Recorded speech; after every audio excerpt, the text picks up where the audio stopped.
how Christopher Nolan made The Dark Knight Rises, which is to say, the story of how he tried not to make it.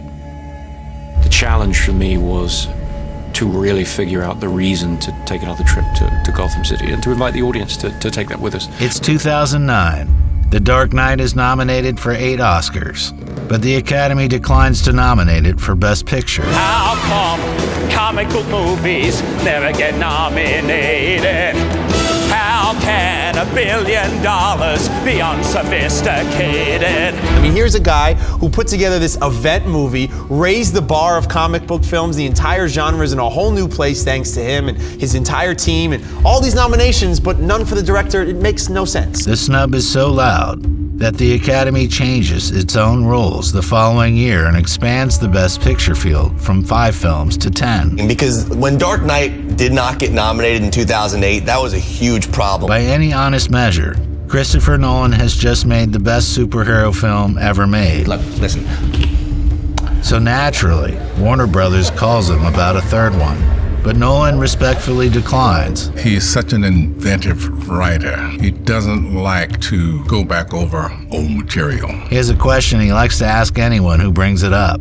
How many good third movies in a franchise can you name? It's really about, if you're going to go back and try and build on what you've done, you have to have somewhere to go. You have to have somewhere that you think will be related to what you've done, but will advance it somewhere else. Nolan never planned to make a franchise. He built The Dark Knight so it could be the very last one he had to deal with. You can look me in the eye and tell me you're sorry. He's not doing it to make a bunch of money or to prove anything to anybody. And as popular as his movies are, he really just loves movies and makes them, I think, mostly for himself and his own joy. But now the sequel had to happen, and Warner Brothers had ideas. They wanted to digitally recreate Heath Ledger and use leftovers from the Dark Knight footage. Nolan said it would be insulting to Ledger's legacy. I wanted to see what you'd do, and you didn't disappoint. They suggested the Riddler instead. There's a challenge. After The Dark Knight, the head of Warner Brothers at the premiere saying, you gotta do the Riddler. Leo is the Riddler, saying to me, you gotta tell Chris, Leo is the Riddler. And I just, dude, that's not the way we work. Look, it's backseat driving, right? You're looking at it. I think Chris understood that, and what Heath had done with that character. You didn't want to go anywhere near it. I sort of started to play with ideas about the Riddler and what could be done with that character, but it did feel like it was close enough to the space of what we'd done with Heath. Nolan refused for 3 years until he found the way in. It turned out the last installment needed Sylvester Stallone. All you had to do was ask. The dirty little secret of The Dark Knight Rises is it's kind of modeled after Rocky III. If I can't break your spirit, I sure enough can break your back. I don't know, what do you say to something like this? A retired champion, his mentor gives up on him. A new fighter shows up, bigger and stronger. They throw down, and the champ loses. Then he has to go rebuild himself before the rematch. So what? See, they needed a Clubber Lang, a guy who's just a brute. In the first 2 Batman pictures, Batman was the brute. He was winning intellectual battles by just punching ninjas and evil clowns in the face. But this time, they realized they needed a guy who could just kick Batman's ass. We had never put Batman, Bruce Wayne, up against a physical adversary, someone who could stand toe-to-toe with him in a physical sense and project a very genuine sense of physical threat that, Batman might not actually survive the conflict with this person. I just remember saying, well, is Bane? And it was like, oh, Bane, so cheesy, I don't know. I think Chris was initially horrified, and I said, hold on. This will be the Nolan version of Bane. Nolan thought Bane was a joke. The last time he had appeared on screen, he was in a wrestling mask. I mean, so much of that was Chris figuring out how to make Bane cool and not look like a WWF wrestler. What I find frightening about Bane is I think in the real world, that's where true evil comes from. It comes from people who are convinced of the rightness of what they believe at the expense of all other ethical and moral considerations. And of course, he had to find someone who would portray him that way. When I thought about who could play that threatening a character using only his eyes and his voice, Tom, who I'd just worked with on Inception, seemed the natural choice. And I knew that he's somebody capable of all sorts of different types of performances and physicality and so forth. So for me, it was more a question of calling up Tom and saying, look, there's two ways to go with this. We either hire just a physical performer and then put a voice on afterwards, or I try and get an actor like yourself to give an all-round, performance on set. Chris actually called me when I was working in Vancouver on another film and said, Tom, I've got an idea, but I'm not sure if it's something you'd be interested in because it's going to demand you to wear a mask for 6 months. And I said, let me get this straight. You want me to come away and work with you around the world, and I have the use of an entire stunt team and as many weapons as I want, and all I have to do is wear a mask. Yeah, pretty much. So, yeah, I'm in. Absolutely. So when Tom agreed to do it, I was delighted. I mean, he's a very unique performer in that regard, that he'll take on a challenge like that. Tom Hardy was the most physically intimidating actor Nolan had recently worked with. In Bronson, Hardy was pure physical menace. In Warrior, he was an MMA fighter with a broken heart. Mix them both together and you've got Bane. No one cared who I was till I put on the mask. Then he slapped on 30 pounds of muscle in 3 months. Heavy lifting and a whole lot of pizza. Talked about the fact that he didn't really want Bane to be, Mr. Universe, have this beautiful body. He wanted him to look like big, tough, almost like a circus strongman. He was supposed to look like a brawler, like Bartley Gorman. He said, come saddle for me, the old middle Weinstein. For the brown one is not speedy. Now, I assume you don't know this guy. I mean, he's not exactly your regular late-night show guest. But over in the UK, he's practically a celebrity. This bloke was an illegal bare-knuckle boxing champion. His real-life nickname was the King of the Gypsies. Hardy's Bane is an almost carbon copy of this guy. The way he moves, the way he fights, and most importantly, that bizarre voice. And he said, when I get into a ring with a man, and he wants to wipe me off the face of the earth, and he wants to kill me. When I get men in front of me, they try to kill me. They try to wipe me off the face of the earth. And then I showed Chris, I said, Chris, we can either go down a just neutral tone villain voice, or we could try this, but we could get laughed out of the park with it. It might be something that we regret. He goes, no, I think we'll go with it. It's an extremely peculiar take on what that voice would be. But once you've heard it for 5 minutes or so, it becomes essential to the character. And now people laugh at it. Nolan completed the cast with people he already trusted. Along with Tom Hardy, there was Joseph Gordon-Levitt. And when you work with somebody as talented as Joe or Tom, you want to repeat that experience. And that's why I worked with Christian on 4 different films. I worked with Michael Caine on 5 different films. You really, in a selfish way, when you work with talented people, you just want to keep using them, keep bringing them into things. And then Marion Cotillard as Miranda Tate. This is starting to look like an Inception sequel. Admit it. Anne Hathaway was the one new face Nolan auditioned cold. First it was rumors that Chris was considering a new female character, and then it was, okay, so he's gonna meet with a couple girls, and then he told me what the character was, and then it was whether or not you were gonna be one of the girls invited to screen test. So it was a 3.5 month process. And then just showed immediately that she understood the largeness of performance, the theatricality that had to be there when the costume was on. Because Michelle Pfeiffer's performance is so iconic, you just don't think that opportunity will ever come up again. And the fact that it did while I was the right age, it's kind of mind-blowing. So by the time I got it, it just seemed like it couldn't possibly happen. I mean, I'd loved the character since I was a little girl, and it just didn't seem possible that it would be a reality in my life. And so then when I did get it, and then I went to set, and it was one of the best experiences I've ever had working on a movie. It was just, I mean, it's still very, very pinch yourself territory. The script was finished using Dickens' A Tale of Two Cities as a spine. I guess Nolan figured, if you're gonna rip off Rocky III, you gotta balance it out with a little classic literature. Yeah, absolutely. The class war, the storm on the prison, the tribunal, even the funeral speech from the finale are straight from the novel. It is a far, far better thing that I do than I have ever done. It is a far, far better rest that I go to than I have ever known.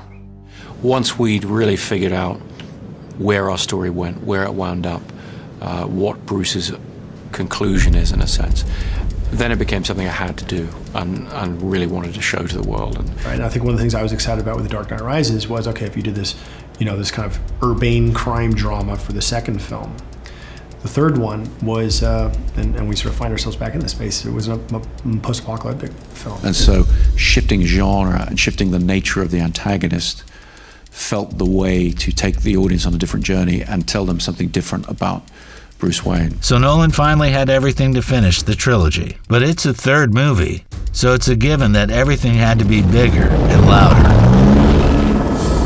He starts in the sky. He gets a real airplane flying in the air. It sounds like a proper place for a plane, but it's not when we talk about movie making. It was pretty intense to shoot. We tried to do as much of it in camera as possible. We were up in helicopters filming in a fuselage of a plane hanging from a heavy lift helicopter, stunt guys on the side of it and everything. And I found it pretty thrilling, actually, and it's one of the great privileges of my job, really, that you get to sit there with your writing partners and come up with something outlandish and then spend months planning it with great stunt coordinators, special effects guys, and then you actually get to go up in a helicopter and see these amazing things take place in front of you. Now, you can't just drop an airplane fuselage on people's houses, so Nolan has to write a polite letter to the Scottish government, asking for permission to drop an aircraft out of the sky onto their beautiful rolling green hills. I think one of the really important visual elements of the sequence is the landscape. And Kevin Delanoy, our line producer, fought very hard to get us to shoot in Scotland. I suggested Scotland because of knowing the low cloud and the whole thing with planes, that their movement through clouds works very effectively. Then they fly the crew to India,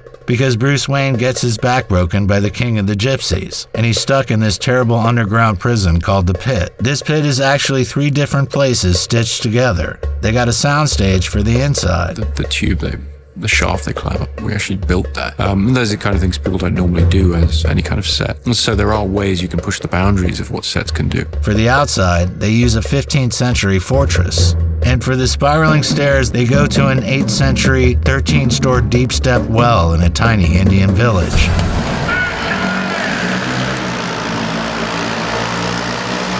But they gotta shoot the city scenes. The movie is trying hard to be elsewhere, but the main action is on the streets of Gotham.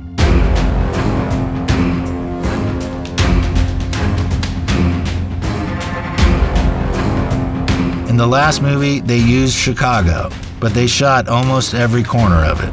So now they go to Pittsburgh. Don't get me wrong, I love the accent, but the question is, why Pittsburgh? We got the best restaurants in Pittsburgh. We got Olive Garden and then all them fancy restaurants up on Mount Washington. The answer is one specific building. See, there's this old hockey stadium, the Civic Arena. It's 50 years old, and it's scheduled to be demolished that summer. Nolan blew up a real building for The Dark Knight. The man seems to love destroying municipal property, so he moves his production to Pennsylvania just so he can blow up this one hockey rink. But the demolition gets tied up in a lawsuit. Producer Thomas Toll, who happened to co-own the Pittsburgh Steelers, offered Nolan Heinz Field instead. I think when we first stood in the football stadium and thought about it, I saw a lot of blank looks in terms of people saying, well, there's no way to do any of this for real, so where do you even start? We have to be coming here for a reason. If we do everything with visual effects, we could just be shooting in a parking lot somewhere and putting it all in, and the audience will feel that. Obviously, I challenge everybody to put as many real elements of that frame as possible, from the dirt flying in the air to the guys falling in the holes. Heinz Field, August 2011. 90 degrees outside. They pack 11,000 extras into the stadium. We were hoping to maybe get 10,000 people, but I think we had near 11,500 people. 11,000 unpaid extras, I might add. And because it's a winter scene in the movie, they make them all wear heavy winter coats. They've been there since dawn, just baking in the sun. All because Tom Hardy is about to walk out to the 50-yard line and blow the field to smithereens. I wanted everyone in a football stadium at this moment of Bane taking over the city because it's a place of enormous collective vulnerability. It's one of the few places in American contemporary culture in which these people go together to be with 30 or 40 or 50,000 other people to have a collective emotional experience. They even get Bill Cowher, the real-life Steelers coach. He gives a big speech to the crowd like it's a high school pep rally. Then Hines Ward, a legendary Steelers wide receiver, sprints across the grass through explosive charges, and the field comes apart behind him right on cue. And I haven't ran a kickoff return probably in 14 years. Meanwhile, outside the stadium, they got the rest of the city covered in fake snow. The one big advantage we had was the snow. As a piece of visual continuity, it helps enormously when, Bane literally kicks Batman from Wall Street in New York to the Mellon Institute in Pittsburgh. What a big kick. You have to believe in that geography, and the snow in the air was a big help in that. There's Batman's new flying machine driving through downtown traffic on the back of a flatbed truck. A fully articulated Batman in the cockpit that would turn his head and blink his eyes and move his hands and operate the controls. It's a big piece of machinery. It's nearly 30 foot long and 17 foot wide. Wonderful full-scale bat that we mounted on top of a truck and drove around the streets of Pittsburgh and the streets of LA. But the truck driver loses control and smashes this multi-million-dollar bat squarely into a huge lighting rig. The whole production has to shut down for days just to glue the damn thing back together. Wow. That is definitely going to cost some money.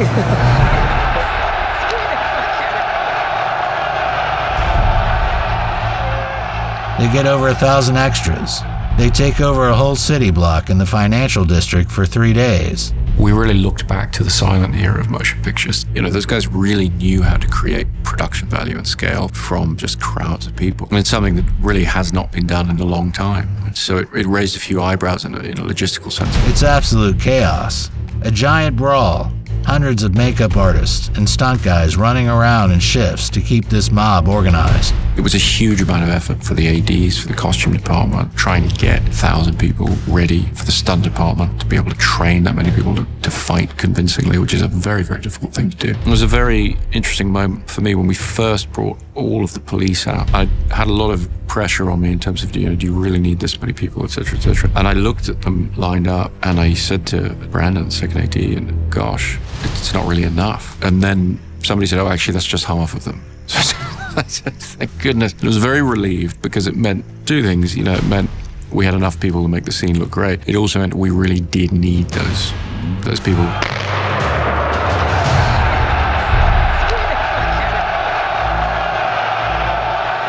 And somewhere in the middle of all this madness, Anne Hathaway crashes the Batpod directly into a $500,000 IMAX camera. Nobody was hurt, thank goodness. But the camera was unrecoverable. If you add up all the IMAX cameras destroyed across his movies, you start to realize that for a guy who spends half his life talking about how much he loves IMAX, he sure seems to enjoy murdering these cameras that shoot it. Very much. Yeah. For the score, Zimmer asked Nolan if the prisoners could have a chant. At some point, he said to me that he wanted to use voices in the score, which for a director is quite a frightening thing to hear because you immediately imagine sort of big choirs and whatever. We sat with Paul Jack, the dialect coach, and said, okay, can you look into various languages, Mongolian and so forth, and look at words of encouragement in the specific sense of the escape attempt, but then also have a revolutionary idea. Nolan sent Zimmer 2 words, Deshi Basara. Now, I don't know what that means. Nobody knows what it means. Hans Zimmer goes around telling people, well, Dessa means rise up. Rise up in what language, Hans? You guys will tell me. Zimmer wanted hundreds of thousands of voices on the track. Until I suddenly realized it's really hard to find hundreds of thousands of people. So they built a website where anyone in the world could record themselves chanting Deshi Basara and upload it. The way these two movies have infiltrated our culture, it just felt like fun to cross the borders between reality, our Gotham, and the reality of the fans. And just so I thought, let's just invite them in on the internet to be part of the fabric of the movie. And the internet loves it. The servers completely crash in the first week. Think about the sheer absurdity of it. Christopher Nolan spent 3 years trying not to make this movie, and now it's so anticipated that you have 180,000 total strangers in 107 different countries, sitting all alone in dark bedrooms just screaming Deshi Basara into their laptops. Deshi, Deshi, Basara, Basara! The Dark Knight Rises opened on July 20th, 2012. In a midnight screening in Aurora, Colorado, a gunman opened fire on the audience. 12 dead, 58 injured. Warner Brothers canceled the international premieres and pulled the marketing. 4 days later, Christian Bale flew to Colorado on his own to visit the survivors at the medical center of Aurora. The film opened anyway. Christopher Nolan may not have wanted to make this movie, But after he did, Nolan left behind the best superhero trilogy of all time.